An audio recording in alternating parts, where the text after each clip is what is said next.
The jury has been deliberating since yesterday, which just speaks to how difficult the specifics of this civil trial became. Sound of gunshots and cars crashing woke up many people in this East Bakersfield neighborhood where Virginia Avenue is closed at Oswell. As we got deeper into Stallion Springs, the smoke was even thicker, making it harder to breathe.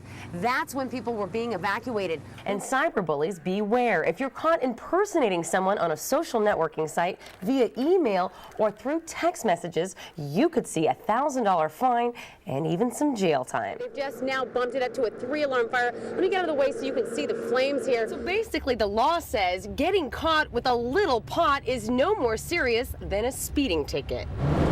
I've also talked to people that say, hey, this is not the worst they've seen. Head out to Callaway and Snow Road. They say it's up to about 4 to 5 feet of water. Now, the crime scene came down after 8 hours of investigation.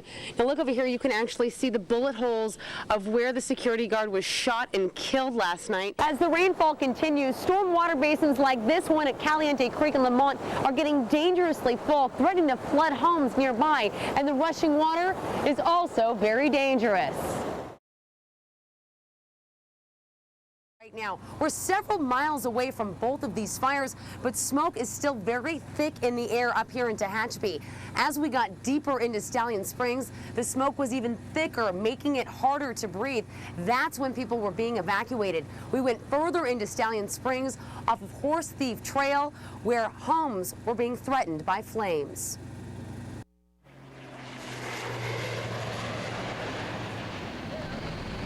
One after another, air tankers attacked the Comanche fire that made an unexpected turn toward this Stallion Springs community Sunday afternoon. It changed so quickly. An hour and a half ago, it wasn't in this area at all. Last night, it looked like we were fine here. The fire aggressively charged up the hillside, prompting immediate evacuations. Well, we didn't even get a chance to get back to our house to get anything. And everybody's just kind of checked on everybody else, you know, helping each other load. Once the residents got safely out, fire crews took over. Air attack crews are trying to douse the area as the flames start to barrel up this canyon. You can see structure protection is at every single home in the area. We're going to try to slow the fire down, but if the fire does reach these houses, their goal is to make sure these houses are saved. And as you can see, as the flame reaches the fire retardant dropped by the air tankers, it slows the flames down and in some cases can even put the fire out. This area down here where it's starting to flare up and smoke, that's where the retardant line first began. It's a little thin there, so they're going to try to thicken that up either with some more retardant or the firefighters are going to get down there and be prepared with hose lines. As the sun goes down, the air tankers are forced to land, and it's up to the hand crews to fight the flames on the ground.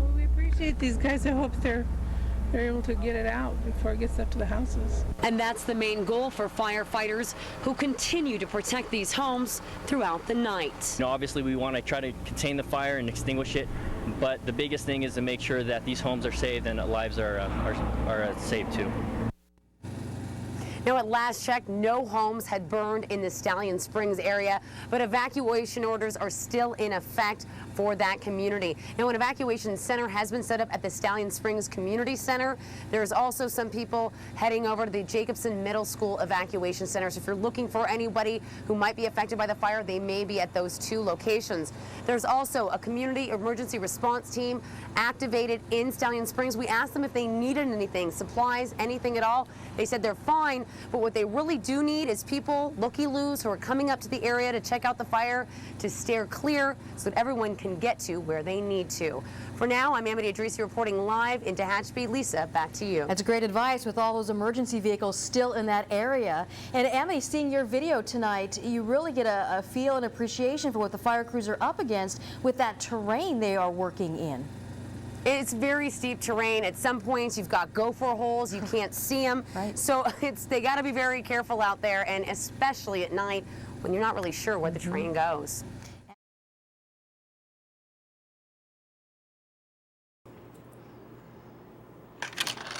We're all used to paying about 75 cents for a soda out of a vending machine.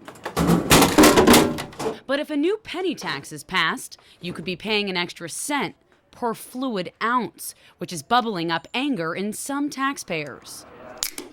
I just think that there's too much government intrusion as it is, just another tax. I think the government needs to stay out of people's lifestyles. The proposed tax, introduced by Assemblyman Bill Monning, a Democrat from Carmel, would be used to pay for education and children's health programs. Can you trust it to go to schools? If you can't trust it, then I think it's not a good idea. Why target soda? Studies released by the California Department of Health shows that drinking soda and other sugar-sweetened beverages increases a person's risk of being overweight or obese. 65% of the population in the county of Kern are obese. About 30% of our children are overweight or obese. So it's an endemic problem. Now, just to give you an idea of how much sugar is actually in soda, according to Environmental Health, one 20-ounce bottle of Sunkissed orange soda is 84 grams of sugar. Now, that's equivalent to not just one box of ice cream sandwiches, but 2. Soda contains no nutritional value, actually has negative nutritional value, if you will. It interferes with the absorption of calcium, especially for young children or growing children. But some say parental education should come before taxation. After the newness of it wears off, then you get accustomed to spending the money and you don't even think about it.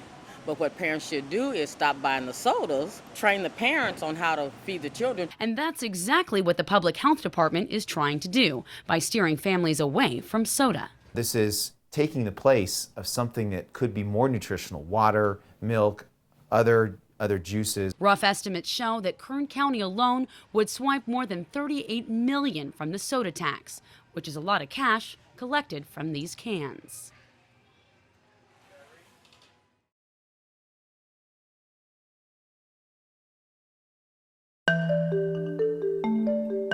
For thousands of years, man has been looking to the heavens in search of answers.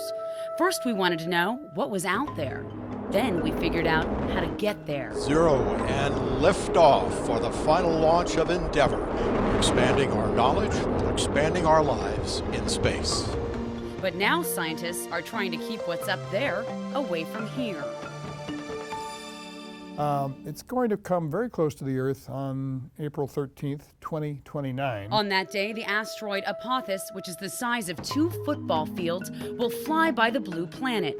Scientists believe that the asteroid could be affected by Earth's gravitational pull, eventually spinning Apophis into our orbit. To give you an idea of the size of this asteroid, Apophis is expected to be as large as 1 city block. It would return 7 years later and actually hit the Earth on, again, April 13th, 2036, which turns out to be Easter Sunday. Don Yeomans is the leading astronomer for NASA's Near-Earth Objects, or NEO program. It would be substantial regional devastation. We're not just talking a city or a county, we're talking a state-sized devastation area. NASA's NEO program monitors comets and asteroids heading towards Earth. Scientists are currently keeping an eye on 380 NEOs, or near-Earth objects, at NASA's Jet Propulsion Laboratory. As they get closer to Earth, the astronomers reassess them for the threat of Earth impact. We asked NASA if they're confident they could save the world. Yeah, we do have the technology to deal with them if we find them early enough. I like to say that the 3 most important criteria for near-Earth objects is we have to find them early, we have to find them early, and we have to find them early. So let's say scientists found an asteroid bound for Earth. What then? You can run into it with a spacecraft, slow it down so that it misses the Earth in 10 years' time.